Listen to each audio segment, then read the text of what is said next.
Breasting the atmosphere of Saturn, an armada of interstellar warships zoom over its icy rings. The Jovian planet dwarfs the fleet, its puffy clouds made of hydrogen and helium swirl about. The faint shine of the distant sun glimmers off the ice particles in the hulls of the ships. A great bolt of lightning illuminates the top layer of Saturn's clouds. An omen, my liege. A message from the god of time. He foresees a great victory in our favor. The frail officer, clothed in fine linens, spoke. In front of him, a staircase leading to an observatory made of fluoride glass, and upon its deck a man donning a maroon cape. Garnished in medals and regalia, General of the Army and Grand Admiral of the Scions of Earth, Milo Balthazar, stared into the heart of the sun and the encompassing void. Behind both men, footsteps echoed closer, before the grizzled war veteran, General Slovak, emerged from the shadows and said, "Your superstitions have no place in war, Colonel Dolian. It is by might and the will of our men that we will attain victory." "Silence, both of you," muttered Balthazar. He continued, "I know not whether your pagan gods are true gods, Dolian, but I know there is a God, Slovak, for I see his handiwork in the stars, and today that God has abandoned the Earth Colonies Federation." With crossed arms and firm posture, Balthazar gave the order. "Today we shall free mankind from needless suffering, from the degenerate heights of corruption, from ruin and calamity. We, the Scions of Earth, are the answer to the evils of the Council.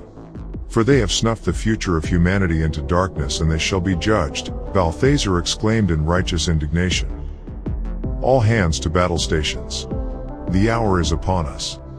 A dreadful flotilla pierced the vacuum of space as they slipped out of FTL above the Earth. Guns pointed at ECF orbital defenses swiftly destroyed their targets. Wide-eyed and panicked, the defenders routed as their ships were torn asunder against the overwhelming firepower of the Scions. Debris littered space in a matter of minutes. What once was a Maginot Line became a graveyard of ECF ships. Outgunned, outnumbered, and outwilled, the ECF Navy wavered against the onslaught of Balthazar's forces. As soon as the Scions penetrated orbital defenses, they positioned themselves for a planetary invasion of Earth. Transport-class ships were escorted by destroyers and cruisers as they made atmospheric entry. Each transport bore a brigade of men, of which Scion Marines were the first to deploy. The Scion Air Force began preliminary strikes on targets across the globe, in countries comprising the ECF like United Korea, Eurasia, and the federal state of the Americas, in which the ECF presence was strongest. ECF soldiers were dismayed by wave upon wave of Scion troops that charged their positions with fervorous zeal. In their faces, they could see their vengeance. Not even death could dissuade them from taking even the least of hills. The Scions of Earth were one in purpose, to eradicate the Earth Colonies Federation at any cost. ECF soldiers fought for their values of global and interstellar democracy, built on a pyramid of lies. Years of mismanagement and corruption led them to this moment. Angry colonists turned soldiers of war, engaging them with swift retribution, for famines and deaths caused by ECF neglect. A multitude across the galaxy starve as their colonies' terraforming operations collapse, an entire century of human progress wasted by the Council, whose parasitic nature sought to permanently divide humanity from the haves and the have-nots. The ECF Council hoarded vast amounts of wealth and resources for their own personal endeavors, of which few were privileged to know. ECF banners were torn down around the world as Scion forces replaced them with their own colors. The democratic military might of the ECF crumbled in the wake of the Scion invasion. Humanity cheered the Scion victory, which was televised throughout the colonies. Then horror struck. Thousands upon thousands of ICBMs carrying thermonuclear weapons of mass destruction, stockpiled over centuries, were simultaneously launched at Scion positions around the world, which included liberated ECF cities. In the blink of an eye, billions perished in an act of unspeakable depths of evil. From the smoldering ruins and radioactive storms, few emerged. The Scions of Earth watched from orbit as Terra, the cradle of humanity, was rendered uninhabitable. A nuclear holocaust of epic proportions of which there was no return. Balthazar collapsed to his knees and wept as he watched from his flagship. Scion personnel everywhere ceased all operations, in a unanimous moment of silence. Bitter tears and broken hearts looked onto images of which were seared into the minds of every man and woman. The earth burned. It was at this moment when Scion Special Forces located the ECF stronghold in Greenland in which the Council was hiding.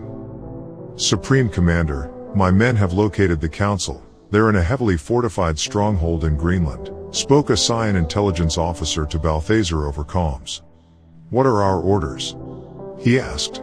Balthazar was speechless as he stared at the burning home of the human race. Then he broke his silence. Prepare for my arrival. On the ice-covered mountains of Greenland, a contingent of the best soldiers of the Scions and Balthazar himself prepared to storm the complex. As they breached the facility, they were met by robotic soldiers. The facility itself was superbly sanitized and sterile. Gunfire echoed throughout the halls as they fought their way through the stronghold. Scion after Scion fell against immaculate combat droids, crafted for lethality. Until finally, they reached the central chamber of which Balthazar was the first to set foot inside. 6 biostasis vessels contained the council members whose bodies looked as if they were of the dead. The vessels were connected by large cables to a looming mechanical oculus above. Balthazar and his men were greeted by it. Greetings, Balthazar, spoke a cybernetic voice emerging from the oculus. You left us no choice. You have interfered with the next step in human evolution. Your ideals and actions cost you everything. Humanity is obsolete. Join us, Scions, and ascend your biological form. Join us and become gods. A god, you say? Said Balthazar as he approached one of the chambers. He raised his fist and punched through the glass chamber with his power armor. A teal-cool liquid gushed forth as the feeble body of council member Robert Darce slumped to the ground. Darce was so weak, he could barely pick himself up. His eyes glazed with vacancy. He was but a husk of his former self, drooling and pitiful on the ground. Balthazar could make out an expression on his face, as if for a faint moment, Darce was aware. No. No. Please. Make it stop. Make it stop. They are coming. Darce yelled as he struggled to breathe. Balthazar watched Darce suffocate under the weakness of his own lungs, which were no longer capable of supporting his body. He gazed into the oculus, and it gazed back at him. You are no god, said Balthazar.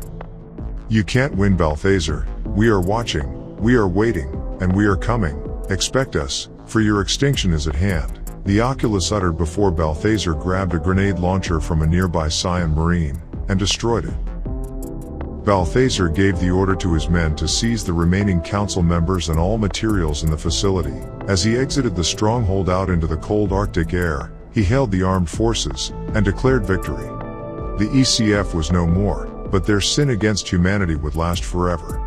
As Balthazar stared into the frozen wasteland below, one of his guards approached and asked him, "What's next, sir?" Balthazar replied as he gazed at the twilight horizon. "My brother, we must restore the colonies and prepare humanity. The war has only just begun."